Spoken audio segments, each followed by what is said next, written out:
అంకిపూర్లో BJP ఓడిపోయింది. మీ జాతీయ అధ్యక్షుడే స్థానం ఓడిపోయింది. ఎట్లా వస్తుంది? అన్ని ఎలక్షన్స్ గెలవం కదా, అప్పుడప్పుడు కొన్ని ఓడిపోతుంటాం. మీకు అండగా నిలిచిన వర్గాలు మీతో దూరం అవుతున్నాయి. మీరు టేక్ ఇట్ ఫర్ గ్రాంటెడ్ గా తీసుకుంటారు అనేది ప్రశాంత్. మొన్ననే కదా ఎలక్షన్లో మేము గెలిచాము. మొన్ననే వెస్ట్ బెంగాల్ ఎలక్షన్ 2 నెలలు కూడా కాదు, మేలో ఎలక్షన్ అయింది. అబ్సల్యూట్ మెజారిటీతో గెలిచాము మేలో. కాబట్టి కొన్ని ఇన్సిడెంట్ జరగవచ్చు, కానీ మేము బీఆర్ ఎలక్షన్ అయ్యి కూడా సంవత్సరం కూడా కాల. దీన్ని బీఆర్ ఎన్నికల్ని వ్యతిరేకంగా చూడాలా, లేదంటే అక్కడ మీరు సరిగ్గా బీఆర్ పనిచేయకుండా?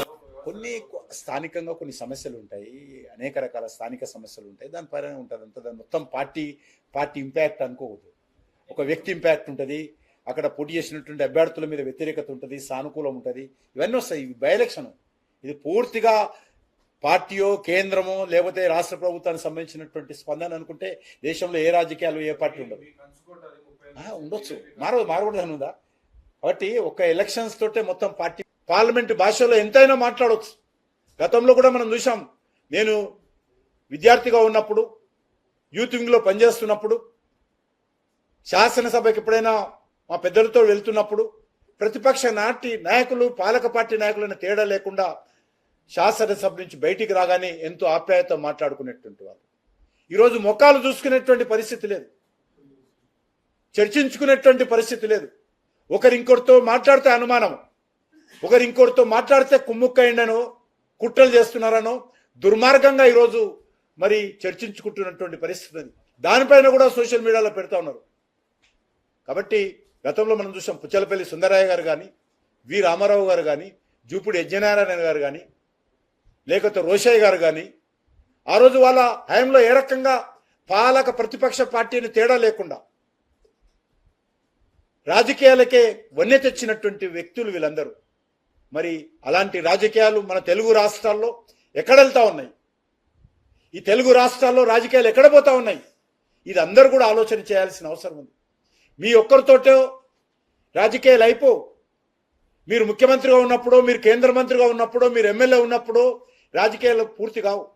ఇది ఎవరి ఇష్టం లేకపోయినా ఈ దేశంలో ప్రజాస్వామ్యం ఉన్నంత వరకు రాజకీయ పార్టీలు ఉంటాయి. ఈ దేశంలో ప్రజాస్వామ్యబద్ధంగా రాజ్యాంగబద్ధంగా ప్రక్రియ జరుగుతున్న రోజులు కూడా ప్రజాప్రతినిధులుగా ఎన్నుకోవాల్సిన అవసరం ఉంటుంది. వాళ్ళ చేతిలోనే పరిపాలన పరిధి ఉంటుందనే విషయాన్ని మనం అర్థం చేసుకోవాలి. దాన్ని కాపాడుకోవాల్సినటువంటి బాధ్యత ఉన్నది. ఇటీవల మనం చూసాం 90% పోలింగ్ అయింది.